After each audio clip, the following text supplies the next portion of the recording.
Hey guys, this is Vyom Joshi with Superior North. Welcome back to my channel. Today we will be talking about a stock that was suggested by a subscriber. That stock is called Merck. Merck is a global healthcare company that provides innovative healthcare solutions through its prescription medication, vaccines, therapeutic treatments, and animal health products. Today we will be reviewing the company's 10K to get a better idea of its operating segments. We will be reviewing the company's key ratios, performing a discounted free cash flow DCF analysis to find the intrinsic value of the company, and finally do an expected rate of return calculation to see if you were to invest in this company at the current stock price, what kind of return can we expect on this investment? So let's dive in and review Merck. Hey guys, let's start off by looking at the Form 10K, which is the annual report that Merck filed with the SEC. This is for the fiscal year that ended December 31st, 2020, and Merck filed this report with the SEC on February 25th, 2021. On page 134 of the report, the company talks about its operating segments. Merck says that it has two operating segments, which are the pharmaceutical and animal health segments. The pharmaceutical segment includes human health, pharmaceutical, and vaccine products. The company sells these human health pharmaceutical products primarily to drug wholesalers and retailers, hospitals, government agencies, and managed healthcare providers. The human health vaccine products consist of preventative pediatric, adolescents, and adult vaccines. A large component of pediatric and adolescent vaccine sales are made to the U.S. Center of Disease Control and Prevention Vaccines for Children program, which is funded by the U.S. government. Additionally, the company sells vaccines to the federal government for placement into vaccine stockpiles. As far as the animal health segment goes, Merck states that the animal health segment discovers, develops, manufactures, and markets a wide range of veterinary, pharmaceutical, and vaccine products, as well as health management solutions and services for prevention, treatment, control of disease in all major livestock and companion animal species. On the next page, the company provides us the revenue breakdown of the drugs that generated the most revenue within each operating segment. Under the pharmaceutical segment, for oncology, the drug Keytruda brought in about $14.4 billion. For vaccines, the drug Gardasil brought in about $3.4 billion. And for diabetes, the drug Januvia brought in about $3.3 billion. These were the top three pharmaceutical drugs that brought in the most revenue in the year 2020. When we looked at the animal health segment, the total animal health segment sales amounted to about $4.7 billion. And as far as the total overall segment sales, which includes pharmaceuticals, animal health, as well as others, amounted to about $47.474 billion. So we can see that for the year 2020, 90% of the company's total segment sales came from its pharmaceutical segment, and about 10% came from its animal health segment. On the next page, the company gives us a breakdown of sales by its geographic area. For the year 2020, 43.8% of its sales were made in the United States, 28.3% of its sales were made in Europe, Middle East, and Africa, and the rest were made in other countries such as China, Japan, Asia Pacific, Latin America, and others. Finally, the company provides us a segment breakdown of its income before taxes. We can see that every year for the past 3 years, the company's total segment profits have been increasing. However, its 2020 income before taxes numbers is lower than its 2019 income before taxes numbers. This primarily because its research and development R&D expenses for the year 2020 was much higher than its historical annual R&D expenses for 2019 as well as 2018. Had the company's research and development expenses for the year 2020 been in line to its 2019 expenses, Merck's 2020 income before taxes numbers would have been higher than its 2019 income before taxes numbers. So overall, we can see that the company's total segment profit has been increasing. However, the sole reason why the company reported a lower income before tax number for the year 2020 was because of its increased research and development expense. Now that we have a better understanding of Merck's business, its two operating segments, as well as its revenue breakdown, let's focus on the company's fundamentals by reviewing its key ratios. Hey guys, now let's look at the key ratios. I'm on Morningstar looking at Merck. Under key ratios, we have the financials. The first item on the list is the revenue. The revenue is the top line of the income statement. This is the amount of money that the company makes from its sales. Back in 2011, Merck's revenue was about $48 billion. Over the next few years, the company's revenue dropped down to about $39 billion, and then it recovered and is now back to about $48 billion in 2020. Next is the operating income. The operating income is the amount of money that's left with the company once it has paid for its cost of goods and its operating expenses. Back in 2011, Merck's operating income was about $8.9 billion. It dropped down to about $6 billion in 2016. It got up to about $12 billion in 2019, and for the year 2020, it's about $8.4 billion. Over the past 10 years, the company's operating income has fluctuated between $6 and $12.2 billion. Next, looking at the net income. The net income is the amount of money that's left with the company once it has paid for its cost of goods, operating expenses, non-operating expenses, interest on its debt obligations, and taxes. Back in 2011, Merck's net income was about $6.2 billion. It dropped down to about $2.3 billion in 2017. It recovered to about $9.8 billion in 2019, and for the year 2020, it was about $7 billion. Over the past 10 years, the company's net income has fluctuated between a low of $2.3 to a high of $11.9 billion. These kind of fluctuations in net income are understandable because as a pharmaceutical drug making company, the company's competitive advantage and profitability is dependent on its patents. And the moment those patents expire, the company no longer has that competitive advantage and profitability that its drug used to generate. In other words, the company has to constantly innovate and generate new products in order to maintain its profitability and sales volumes that it did in the previous years. Next, looking at the dividends per share. Ideally, we want to invest in companies that are paying steady dividends. It's even better if the company is hiking its dividends. Back in 2011, Merck paid out about $1.56 per share as dividend, and for the year 2020, it paid out about $2.48 per share as dividend. Merck has been hiking its dividend every year for the past 10 years. Next, looking at the shares outstanding. Back in 2011, Merck had about 3 billion shares outstanding, and for the year 2020, it had about 2.5 billion shares outstanding. Over the past 10 years, the company's shares outstanding numbers have been decreasing, and that is certainly something we want to see as shareholders. We want to invest in companies whose shares outstanding numbers have been decreasing, as it tells us that the company has been buying back its shares, which actually helps increase the existing shareholders' ownership within the company. The fact that Merck has been hiking its dividends every year for the past 10 years and buying back its shares every year for the past 10 years tells us that the company is shareholder friendly. Next, looking at the book value per share. The book value is what we get when we subtract the company's total liabilities from its total assets. Back in 2011, the company's book value was about $18 per share, and for the trailing 12 months, it's about $10 per share. Over the past 10 years, the company's book value has always remained positive, which tells us that the company has always had more assets than liabilities on its balance sheet.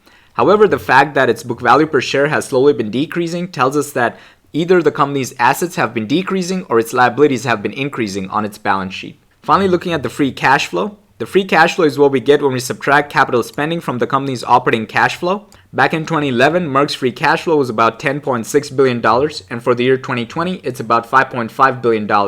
Over the past 10 years, the company's free cash flow has always remained positive, which tells us that its operating cash flow was always more than its capital spending. I will be using the past 10 years of free cash flow for my expected rate of return calculation, and I will be using the 2020 figure of about $5.5 billion for my DCF, discounted free cash flow analysis. Next, looking at the profitability of the company, focusing on the net margin. The net margin is the ratio of the company's bottom line to its top line, so it compares the company's net income to its revenue. Back in 2011, the company's net margin was about 13%. It dropped down to about 5.97% in 2017, and for the year 2020, it's about 14.72%. What this means is every $100 that the company made in 2020, by the time it paid for its cost of goods, operating expenses, non-operating expenses, interest on its debt obligations, and taxes, it had about $14.72 left as pure profit. Next, looking at the return on equity. The return on equity compares the company's net income to its shareholders' equity. Warren Buffett prefers to only invest in securities who had a return on equity of 8% or greater every year for the past 10 years.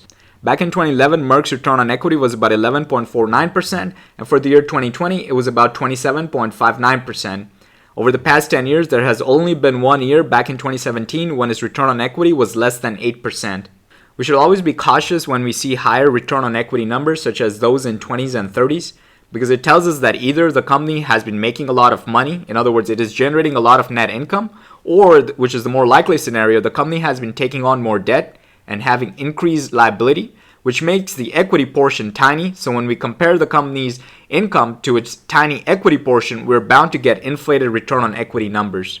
Next, looking at the return on invested capital. The return on invested capital gives us an idea of how good the management is at allocating the company's capital and getting a return on that investment. Back in 2011, the company's return on invested capital was about 9.34%, and for the year 2020, it's about 14.06%. Merck's weighted average cost of capital right now is about 3.5%. This 3.5% is also known as the hurdle rate, and this is the return that the management has to beat in order to generate shareholder value. So the fact that the management is able to generate a 14% return tells us that the management is doing a good job at allocating the company's capital. Finally, looking at the interest coverage. The interest coverage is the ratio of the company's income to its interest obligations. So it tells us how many times can the company pay off its interest obligations using its income in that calendar year. Benjamin Graham preferred to only invest in securities who had an interest coverage of 5 times or higher. Back in 2011, the company's interest coverage was about 11 times, and for the year 2020, it's about 11.5 times. The company's interest coverage has always been greater than 5 times every year for the past 10 years. Now let's look at the financial health of the company, focusing on its liquidity ratios. The first item on the list is the current ratio. The current ratio compares the company's current assets to its current liabilities. Ideally, we want to see the company's current ratio to be greater than 1. Back in 2011, the company's current ratio was about 2.04, and for the year 2020, it's at 1.02. The company's current ratio has always been greater than 1.0, which tells us that the company has always had more than enough current assets to fulfill its current liabilities. Next, looking at the quick ratio. The quick ratio is similar to the current ratio, except we disregard the inventory component. In other words, quick ratio is equal to current assets minus inventory divided by current liabilities. Ideally, we want to see the quick ratio to be greater than 1. Back in 2011, the company's quick ratio was about 1.43, and for the year 2020, it's at 0.58. Merck's quick ratio back in 2011 was much better than what it is right now, as a quick ratio less than 1 tells us that the company is dependent on selling its inventory in order to stay liquid. Next, looking at the financial leverage. The financial leverage compares the company's total assets to its shareholders' equity. A high financial leverage indicates that more of the company's assets are financed by liabilities. Back in 2011, the company's financial leverage was at 1.93, and for the year 2020, it's at 3.62. Ideally, we want to see the company's financial leverage to be staying steady or decreasing, and that is not a trend that we are seeing with Merck. At the same time, Merck's financial leverage is not getting out of control. As we saw with the interest coverage ratio, the company is still making more than enough income to fulfill its interest obligations on its debt. Finally, looking at the debt to equity ratio. This ratio compares the company's total debt to its shareholders' equity. Ideally, we want to see the company's debt to equity ratio to be less than 1.0. Back in 2011, the company's debt to equity was at 0.28, and for the year 2020, it's at 1.0. Similar to the financial leverage, the company's debt to equity ratio has been increasing every year for the past 10 years, which tells us that the company has been taking on more and more debt every year. Merck's financial leverage and debt to equity ratios are comparable to its competitors, and they seem to be in line with the industry standard. Finally, let's look at the company's efficiency ratios, focusing on the days sales outstanding. This number gives us an idea of how many days go by from the day the company recognizes its sales to the day it actually receives cash for the service rendered. Back in 2011, the company's days sales outstanding was about 59 days, and for the year 2020, it's about 56 days. Over the past 10 years, the company's days sales outstanding has hovered between 53 and 63 days. Ideally, we want to see the company's days sales outstanding number to be staying fairly stable, and that is certainly something that we are seeing with Merck. Next, looking at the days inventory. The days inventory gives us an idea of how many days does Merck's products sit in its inventory before they're sold. Back in 2011, Merck's days inventory was about 131 days, and for the year 2020, it's about 144 days. Over the past 10 years, the company's days inventory has fluctuated between 125 days and 147 days. Next, looking at the payables period. This number gives us an idea of how many days does Merck take to pay its suppliers. Back in 2011, the company took about 51.6 days to pay its suppliers, and for the year 2020, it took about 98 days to pay its suppliers. Ideally, we want to see the company's payables period to be staying fairly stable. However, when we see an increasing payables period trend, it tells us that the company may be trying to inflate its cash flow from operations number by trying to hoard on to its cash and not pay its suppliers. Finally, looking at the inventory turnover. The inventory turnover gives us an idea of how many times does the company go through its inventory in a calendar year. Back in 2011, the company's inventory turnover was about 2.78, and for the year 2020, it was about 2.52. Over the past 10 years, the company's inventory turnover has stayed fairly consistent. Finally, let's compare the company's current valuation to that of the S&P 500. The S&P 500 is the aggregate of the top 500 companies in the United States. The first item on the list is the price to earnings ratio. Merck's PE is at 27.8, whereas S&P 500 is at 27.9. Next is the price to book. Merck's price to book is at 7.7, whereas S&P 500 is at 4.0. After that, price to sales. Merck is at 4.1, whereas S&P 500 is at 2.9. Next is price to cash flow. Merck is at 19.2, whereas S&P 500 is at 16.3. And finally, the dividend yield. Merck has a dividend yield of 3.3%, whereas S&P 500 is at 1.6%. We can see that on all these valuation metrics, other than the price to earnings and dividend yield, Merck is overvalued when compared to the S&P 500. Hey guys, now let's look at the discounted free cash flow DCF analysis for Merck. Over here, I pasted Merck's 2020 free cash flow number that I got from Morningstar, which was $5,569 million. I'm using an annual growth rate of free cash flow to be 5%. What this means is I expect Merck's free cash flow to grow at 5% every year for the next 10 years. I'm using a discount rate of 10%. What this means is I expect this investment to give me an annual return of 10%. I'm using a long-term growth rate of 4%. What this means is I expect Merck's free cash flow to grow at 4% every year from the 10-year mark into perpetuity. Merck has 2,541 million shares outstanding and has a long-term debt of $25.36 billion. After taking all of these inputs into account, we get the intrinsic value to be about $30 per share. When we compare this intrinsic value to the current stock price of about $77 per share, we can see that the current stock price is trading about 2.58 times the company's intrinsic value. The way we calculate this intrinsic value is we look at what the free cash flows would be every year for the next 10 years. We sum up all those free cash flows, which come out to about $43.5 billion. Then we look at what the free cash flows would be from the 10-year mark into perpetuity. We sum all those up to get the intrinsic value to be about $101 billion. From this number, we subtract the long-term debt and divide by the shares outstanding to get the intrinsic value to be about $30 per share. Now, if we disregard the perpetuity component, in other words, if we think that Merck is only going to grow for the next 10 years and then it'll cease to exist, then we get the intrinsic value without the perpetuity component to be about $7 per share. If we disregard both the debt and the perpetuity, then we get the intrinsic value without the debt and perpetuity to be about $17 per share. Finally, we know that the company's weighted average cost of capital right now is about 3.5%. If we add a 3% margin of safety on top of that and make the discount rate to be 6.5%, then we get the intrinsic value to be about $88 per share, which when we compare this to the current stock price would mean that the current stock is trading about 12% below the company's intrinsic value. Hey guys, now let's look at Merck's expected rate of return calculation. Over here I pasted the past 10 years of free cash flows that I got from Morningstar. All the numbers here are in millions of US dollars. This is the yearly free cash flow trend that we get over the years. We can see the cyclicality in Merck's free cash flows. And this cyclicality is not surprising for a drug manufacturer because the moment the company's patents expire, the company no longer has the profitability and competitive advantage or a moat around its business. So it constantly has to innovate, and the moment those patents expire, the company's profitability drops off, hence its operating income drops off, and its free cash flow will drop off. And that is the reason why we see the fluctuations in Merck's free cash flow. On a positive note, the company's free cash flow has always been positive. Next, looking at future data and predictions, I'm assuming that there's a 35% likelihood that Merck's free cash flow will grow at 7%. There's a 50% likelihood that its free cash flow will grow at 4%, and a 15% likelihood that its free cash flow will grow at 3%. These are the potential free cash flow rates that we get into the future. After taking into account the numbers of shares outstanding, which is 2,541 million shares, at the current stock price of about $77.39 per share, we get the expected rate of return to be about 1.3%.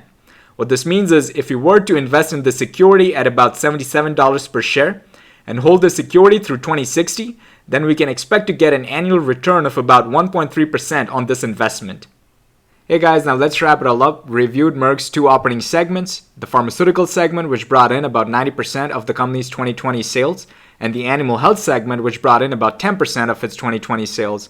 We saw that the company's revenue, operating income, and net income have been fairly stable.